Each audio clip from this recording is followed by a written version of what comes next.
Olá, segunda parte, pedaços de um passado. Estou aqui de novo com vocês para trazer a segunda parte, o segundo episódio, né, de Uma Infância em Três Atos. Eu havia dito que eu me recordava desde os meus 3 meses, quando eu parecia uma mumiazinha, né, toda enfaixada. Depois eu contei também parte da infância, duas fazendas que nós moramos. Depois, quando nós viemos para a cidade, certo? E quando nós fomos morar num sítio que pertence à cidade que eu moro hoje. O sítio, nós íamos a pé, voltávamos a pé, mas assim, muito raro, porque era bastante longe e nós éramos crianças e não podíamos, né? E nós não éramos os donos do sítio, mas nós moramos lá para trabalhar e sobreviver. Nós éramos a única família naquele sítio. O vizinho mais próximo tinha aproximadamente uns 15 minutos a cavalo e não tinha luz elétrica, né, nem dentro da casa usávamos lamparina. Quando nós fomos para lá, minha segunda irmã já tinha casado, né? E quem foi para lá foi meu pai, minha mãe, duas irmãs mais velhas que eu, o meu irmão e uma abaixo de mim. Então nós fomos lá naquela casa que eu já mostrei eu acho que eu mostrei no outro vídeo, mas vou colocar aqui para ver se dá para ver, porque tá muito ruim a foto. Tá vendo? Tinha uma primavera na frente da casa, era uma primavera cor-de-rosa, a casa era uma situação meio precária.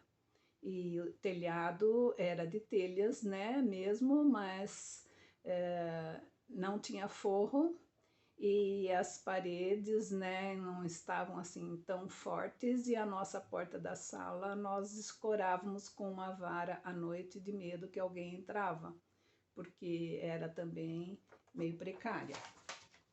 Nesse sítio tinha alguns animais que meu pai embalsamava. Na época podia, né? Não era assim, nós não tínhamos conhecimento de que não podia ser mortos. Eles atacavam, né, uma ema. E aqui tinha um gato do mato também que foi embalsamado. E nós tínhamos ao lado da casa, nós tínhamos lá um tacho que meus pais faziam sabão. No fundo havia muitas mangueiras, né? E nessas mangueiras, debaixo das mangueiras, aparecia sempre muitas cobras. Apesar da gente estar sempre limpo, nós limpávamos constantemente, varríamos sempre muito limpo ao redor da nossa casa, mas cobras apareciam, mas nunca fomos picados, graças a Deus, né? A minha irmã, mais acima de mim, é aquela que às vezes eu menciono como o fantasminha do Pique Ruído, lá do canal da minha sobrinha, que né, ela fala desse fantasminha, né, e que ficou conhecido depois que ela apresentou quem era o fantasma. No caso, uma das minhas irmãs, a muito peralta, que ficava logo acima de mim, uns 3 anos a mais, nós temos de diferença. Porque lá nós somos uma escadinha, né? Nossa família é uma escadinha. E, e eu tinha perto dos 5 anos e ela perto dos 7, é uma coisa mais ou menos assim, né? Eu não tinha bem 5 anos ainda e ela também, acho que estava beirando os 7 anos. E depois que nós chegamos lá, fiquei pouco tempo, eu e essa minha família permaneceu, mas meus pais mandaram a gente para engordar, né? Só assim, vai engordar na casa dos parentes. Mandou eu e a minha irmã, acima de mim, para a casa de uns parentes que tinham uma fazenda, né? Moravam numa fazenda, numa cidade, acho que dá uns 200 quilômetros daqui, de onde eu moro, não sei ao certo.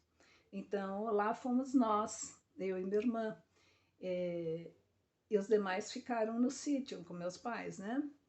E lá já estava morando lá, hospedada a minha avó paterna, né, que sempre morou conosco, mas uma fase da vida dela ela ficou lá na fazenda, né, morando com eles. E nós passamos a dormir, né, no quarto da minha avó. Então tinha duas caminhas assim, né? E a da minha avó ficava aqui, tipo, nos pés. E o quarto era muito grande, as tábuas, o assoalho era tudo muito grande, porque a gente era pequena, eu sempre falo isso. Quando a gente é criança, parece tudo muito grande. Depois de adulto, voltei lá, dava 5 dedos de largura as tábuas, que para mim, na época, parecia assim uns 3 palmos de largura, mais ou menos, né? Um palmo adulto. E era muito grande o quarto, e na verdade não era tão grande assim quando eu voltei depois de adulto lá. Então nós dormíamos com a minha avó, só que toda vez antes de dormir, toda noite nós tínhamos que sentar na cama dela, fazer amenzinho e rezar algumas orações que minha avó fazia todas as noites antes de deitar. Eu acho que por aí também veio um pouco dessa espiritualidade para mim, né? Que eu gosto de fazer minhas orações, de encontrar meu senhorzinho, meu Deus e a minha mãezinha do céu, né? Então, o que acontece? Nós sentávamos na cama dela e ela, como ela veio da Itália, minha avó, ela veio em lua de mel da Itália, então ela veio adulta, ela falava muito em italiano, por isso que às vezes eu tinha uma certa facilidade em entender, só que como eles falavam, não é exatamente como se fala hoje lá, porque ela misturava um pouco de português com um pouco de italiano, porque conviveu, casou, teve filhos, os filhos se casaram no Brasil, mas ela usava muito o italiano misturado com o português. E toda noite nós tínhamos que sentar ao lado, uma de cada lado dela, e fazer as orações antes de nos deitar. E lá ela nos ensinava: Ave Maria, gratia appena Dominus tecum, benedicta tu, moriero, vosso ventre esquece. Santa Maria, Madre de Deus, ore por nós pecadores, agora e l'ora de nossa morte. Amém. Padre nosso está em cielo, santificado seja vosso nome, venha a nós vosso reino. E ali muitas coisas eu não lembro muito bem. Ensinava uma outra oraçãozinha também. Santo Antoninho que está no altar, benze minha cama que vou deitar. Com Deus me deito, com Deus me levanto, em nome do Pai, do Filho e do Espírito Santo. E nós tínhamos que rezar, aí iam cada um para sua cama. E eu molhava a cama toda noite com os meus aninhos, 5 aninhos, ainda eu molhava, porque nós não podíamos, não tinha muitas oportunidades de dia, e à noite eu tinha medo de sair para fora, porque né, tinha que sair, era escuro, não tinha luz elétrica, era lamparina, né? E minhas primas batiam muito na gente. Eu adoro minhas primas, adoro, mas coisa de prima. Nós éramos criança e elas sabiam fazer assim. Ou nós contávamos o que elas queriam, ou nós apanhávamos, né? Então eu levei muito beliscão, muita sabugada na cabeça, né? Muita tapinha nas costas, nas partes traseiras. Eu levei muitas tapinhas, muito beliscão das minhas primas. Mas eu ainda continuo amando, gostando delas como que, né? Por quê? Porque elas eram moças, né? Elas eram moças adultas já e namorando. Tinha uma escadinha de 3 ali. E na fazenda morava também o meu primo, que era o irmão delas, né? E a esposa, minha avó, minha tia e meu tio. E tinha na casa também aqueles tipo camaradas, né? Pessoas que trabalhavam na fazenda, morava um ou outro morava na casa, né? Mais de confiança, sim, né? Então, tinha lá, assim, um grande pomar na casa, um pomar enorme, com muitas frutas, e nós tínhamos que varrer toda tarde ou de manhã, nós tínhamos que varrer aquele quintal, minhas primas e eu e minha irmã. E porque caía muitas folhas, né? Era muitas árvores, muitas frutas, né? Tinha lá um que eu não me esqueço, era uma árvore que tinha tudo assim, como se diz? Os raminhos dela, os raminhos era assim, era comestível, era uns tronquinhos meio cor de vinho, meio rosado, e tinha um gosto muito forte. Será daí vem meu gosto pelo vinho? Não sei. Era bem adocicado, um gosto forte. e a gente comia os raminhos, os caulezinhos, mas na verdade eu acho que era fruta, nós vimos como os galhos da árvore, né? Mas era, devia ser assim, cachos, né, com os galinhos, não sei como se chama. E como eu sempre era assim, eles falavam que eu era nojenta. Você é nojenta, porque eu tinha muito nojo de tudo, né? Até depois de grande, eles falavam que eu ia feder mais do que os outros, porque eu era nojenta, tinha nojo de tudo. Então, minhas primas varriam o quintal, eles varriam e a gente, eu e minha irmã, ia catando, né, o lixo e pondo num cesto, né, um cesto grande. Só que quando chegava a vez de eu catar, elas colocavam dentro de eles falavam rego, mas era um corregozinho, assim, um fio de água que passava pelo quintal, né? E lá, às vezes, era meio fedidinha até a água, porque tinha patos, tinha marreco, e às vezes defecavam próximo, né? Então sempre ficava, e eu tinha muito nojo, então ela jogava lá dentro e fazia eu catar com a mão, não podia pegar com enxadãozinho que a minha irmã pegava, então tinha que pegar com a mão aquilo. Tinha um paiol de milho e era assim, elas pegavam, vendiam os produtos da fazenda que era deles, né? Elas vendiam ovos, vendia frango, vendia os marrecos, patos, eu sei lá mais o que. Então elas, cada uma delas tinha um dinheiro que quanto elas conseguiam vender, elas pegavam o dinheiro para comprar as enxovais, né, que elas estavam namorando. E elas faziam isso tudo muito escondido uma da outra. Uma não sabia o que a outra tinha ganho e nem o que tinha comprado. E elas queriam que nós infiltrasse e descobrisse o que a outra tinha comprado, quanto tinha pago, quanto tinha ganho naquele dia, quanto tinha ganho com a venda. E nós não falávamos, porque se nós contássemos, nós íamos apanhar da outra. E se nós não contássemos, nós íamos apanhar daquela que estava perguntando. De qualquer jeito, a gente apanhava. Mas né, era coisa assim, de criança, apanhou, levou e não retrucou e tudo bem. Então, às vezes, nós íamos de cascar os milhos, né, no paiol, e lá elas perguntavam baixinho, né, se a gente não falava o que a outra tinha comprado ou quanto tinha ganho, elas davam sabugada, sabugo de milho, batia na cabeça da gente, que a gente cascava o milho e depois tinha que debulhar ele, né. Então, de todo jeito, nós acabávamos apanhando. Outra coisa que nós não podíamos por ser crianças, né, e andávamos muito descalça, e era terra na fazenda, era usar o banheiro da casa, porque sempre aparecia alguma visita e o banheiro tinha que estar impecável, né?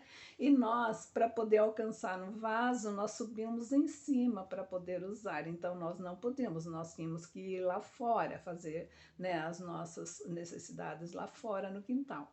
A minha irmã, como era mais grandinha, ela ia atrás de um pé de cidra que ficava bem longinho dali, né? Mas eu era criança e tinha medo, era mais novinha, então eu fazia minhas coisinhas, né, minhas produções eu fazia ao redor da casa. Então, às vezes eu pegava um tijolo, colocava em cima do produto, outras vezes eu pegava uma telha e uma vez eu achei um chapéu, sabe esse chapéuzinho de catar ovo? Eu peguei o chapéu e coloquei em cima para esconder o produto. Imagina a hora que era, de quem que era, do meu tio, um italiano bravo, bravo. Ele falava, mas ele ficava, tudo era bravo. A gente tinha medo, não se relacionava com ele. Ele só conversava com os adultos, porque nós tínhamos muito medo dele. Aquele dia que ele catou o chapéu, mas ele xingou tanto, ficou tão... Fiquei moendo, minha tia, tadinha, acabou ouvindo todo aquele esbravejamento dele e era para nós, mas ele não vinha falar com a gente, ele gritava para todo mundo ouvir, né? Então, adivinha quem que tinha feito a arte? E eu continuei fazendo, mas aquela vez do chapéu foi terrível, né? E tinha também assim, o que eu posso dizer, à noite, depois que a gente jantava, então teve um dia lá que nós sempre tinha uma fruta depois do jantar, a gente comia muito bem na fazenda, eles tinham muitas posses, né? Então nós éramos muito bem tratados, né? E depois da janta, um certo dia, nós comemos, chupamos laranja e enchemos, porque não era uma laranja, nós chupávamos várias laranjas, todo mundo chupava várias laranjas depois da janta, porque disse que era saudável, coisa e tal. Então nós colocávamos a casca no prato, né, como bagaço, depois tínhamos que jogar, né, no lixo que ficava para fora da casa. Só que eu sempre fui muito atrasada em tudo. Para comer eu demoro mais. Minha mãe ainda sempre dizia para mim: se um dia você morrer, você vai chegar no céu capaz de estar fechado, porque você vai chegar atrasada. Você não pode demorar, ser assim tão demorada nas coisas. Mas eu sempre fui meio devagar, né? Devagar, mas inteligente, viu? Eu não sou burrinha, não. E naquele dia, coitada da minha irmã, ela sempre foi muito esperta, esperta em tudo, esperta demais até, né? E todo mundo jantou, levou seus pratos e ela ficou esperando eu terminar minha laranja com todo o sossego que eu tenho, né, para comer. Aí depois ela foi para ir comigo lá fora para jogar as cascas. E aí eu terminei, nós pegamos nossos pratos e fomos. E então teria que sair pelo quarto do empregado, que ficava logo ali perto da copa, cozinha, aquelas coisas, né? E então nós abrimos o quarto dele, abrimos a porta do fundo, mas com muito medo, porque eles falavam muito de assombração, que tinha assombração na fazenda, que tinha uma paineira que era assombrada, que na colônia tinha assombração, que a assombração assobiava. Diz que a assombração assobiava. Então nós abrimos a porta escuro, porque lá fora era escuro, na casa era iluminada, mas não sei qual era o tipo de iluminação, eu sei que dentro era iluminado, mas lá fora não, né? Abrimos a porta e jogamos, mas no que nós jogamos lá, ouvimos um assobio e nós falamos, é a assombração, vamos dar no pé. Aí nós entramos correndo e nos pés da cama, a parte de, né, dos pés da cama era assim, era umas caminhas com uns paus roliço, né? A cabeceira, tudo esse pauzinho roliço, os paus roliço que descia e era pregado no assento da cama, assim, a parte era pregada ali com um prego que ficava em L. Né? Ele ficava em L ali para enfiar de um lado e sair do outro e ficou aquele prego para fora e minha irmã veio e enfincou a perna ali. Então fez assim, ficou enfincada, ela não conseguia sair, jorrou muito sangue.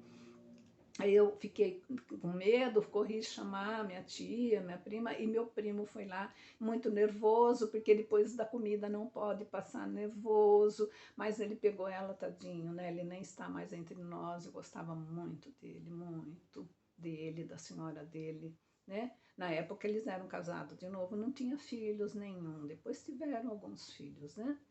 E ele saiu e levou ela para a cidade para ser socorrida, né? E então, quer dizer, eu fui culpada porque eu que demorei para ir levar as cascas dela ter se machucado, né? E na casa eles falavam que tinha assombração na fazenda, tudo mais, isso nos deixava, né, com medo. E então a gente tinha medo de sair para o escuro à noite. Eu acho que talvez isso que eu acabava dormindo com a bexiga cheia, molhava a cama e tinha cochichos, né, na casa todo dia porque eu molhava a cama. A minha irmã frequentou uma escola que tinha na fazenda, o primeiro ano dela, eu não sei se foi o primeiro ou segundo ano de escola, ela foi lá, mas eu ainda não tinha idade. E depois disso, nós íamos para todos os dias, minha tia convidava eu e minha irmã para subir a montanha com ela, porque lá tinha patos, marreco de Angola, tinha todos os vários tipos de ave, galináceos, né, que fala. É, então tinha muitos ovos, todos botavam, e na fazenda ficava solto as galinhas, os marrecos, os patos, os gansos, ficavam solto, né? Só era preso assim os porcos, que tinha muitos porcos, e tinha cavalos, e ficavam alguns soltos, alguns bezerros ficavam soltos, mas a boiada ficava geralmente trancada, e aquela boiada passava todo dia, os boiadeiros levavam elas de um curral para outro curral, sei lá. Eu sei que atravessava a uma certa hora à noite, à tardezinha, eles passavam com a boiada lá para prender, uma hora num lado, outra hora no outro da fazenda. E nós subíamos, assim, nós levávamos cestos grandes, né, tipo aquela cesta de bambu, eu levava uma bem grande, minha irmã também, porque ela era levinha, e minha tia um cesto muito maior que ela carregava assim, aquele cesto. Nós subíamos a montanha e lá nós colhíamos cada ninho que a gente achava, porque os ninhos ficavam todos espalhados durante uma certa extensão da fazenda.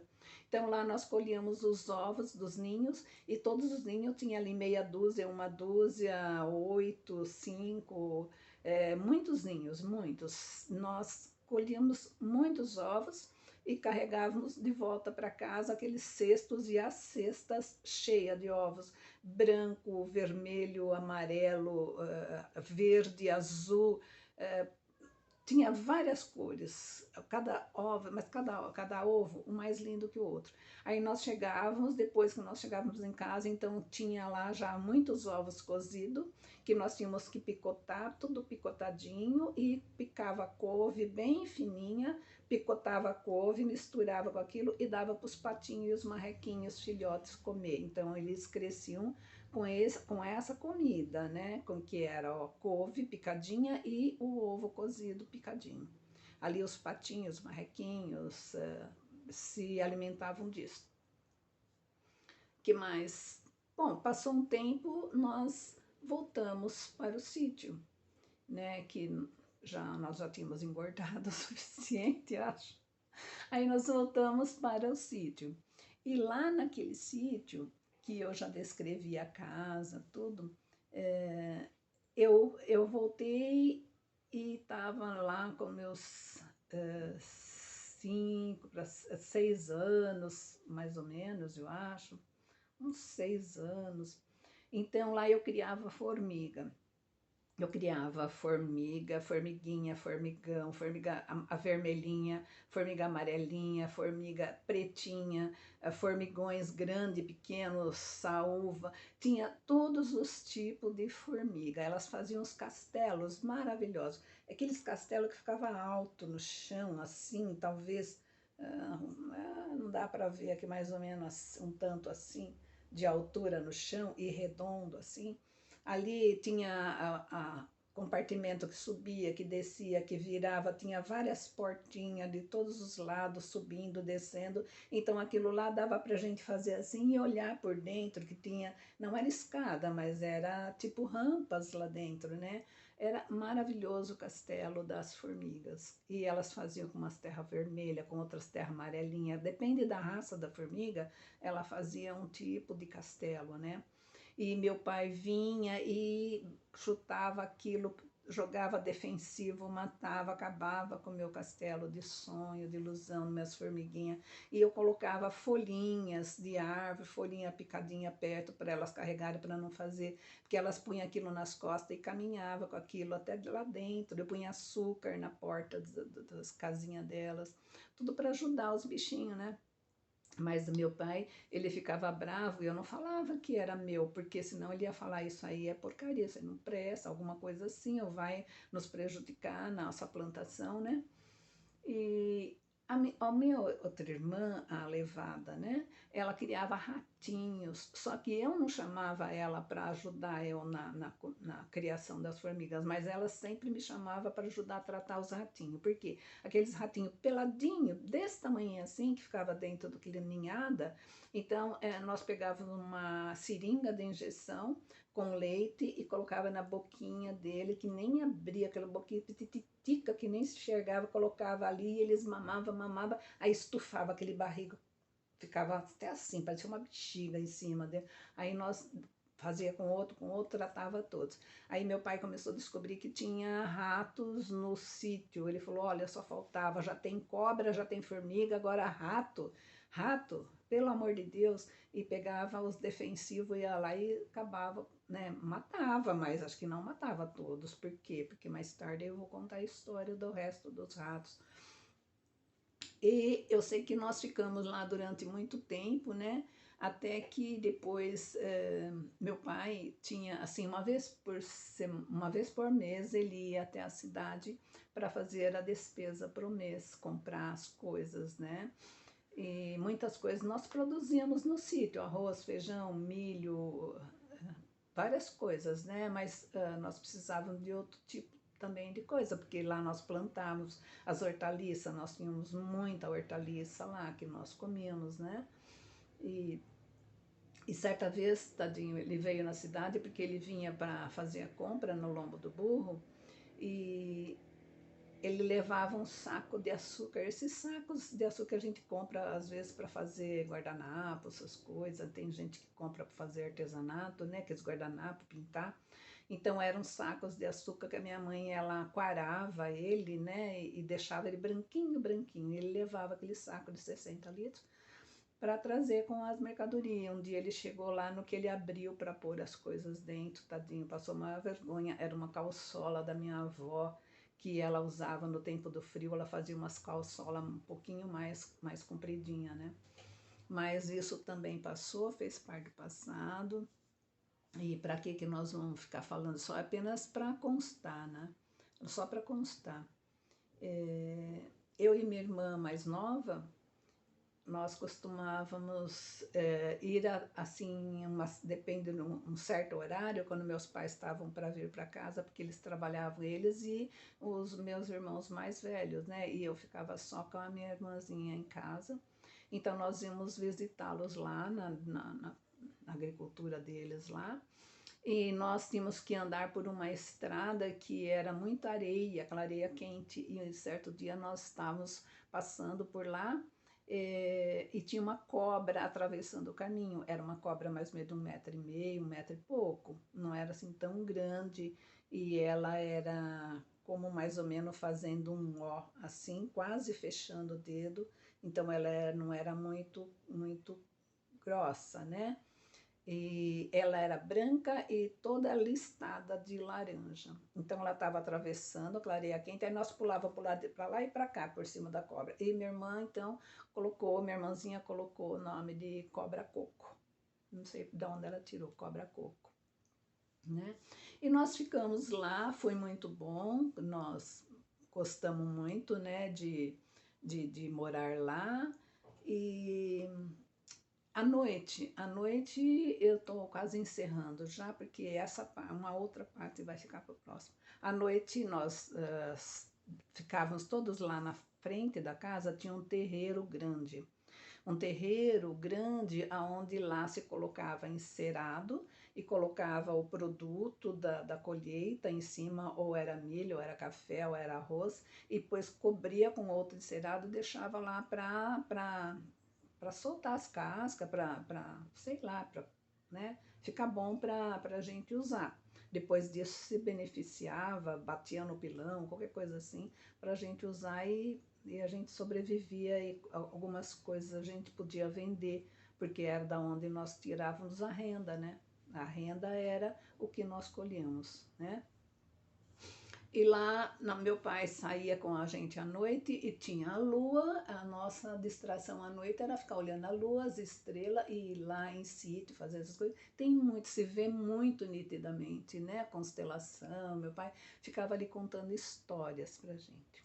E como já está bem estendido esse vídeo, eu vou contar esse resto e é muito interessante. Não deixem de assistir o próximo episódio, porque é interessante e é onde eu encerro. Eu vou contar essa parte depois que nós saímos do sítio e encerra, certo? Então vai dar mais ou menos, um pouco menos, talvez, do que eu falei até agora. E eu espero que você tenha gostado das nossas peripécias, coisas de criança, da nossa infância, tá? E se você gostou, deixa um like. Se você não gostou, não precisa falar nada, tá? Mas se você gostou, deixa um like e comente, tá? Agradeço muito a sua atenção de ter ficado até agora comigo, né? Porque para você pode não significar nada, mas para mim é minha história. E é uma história que eu lembro com recordação boa, como uma boa recordação. Ok? Tudo de bom para você. Fique bem. Tchau!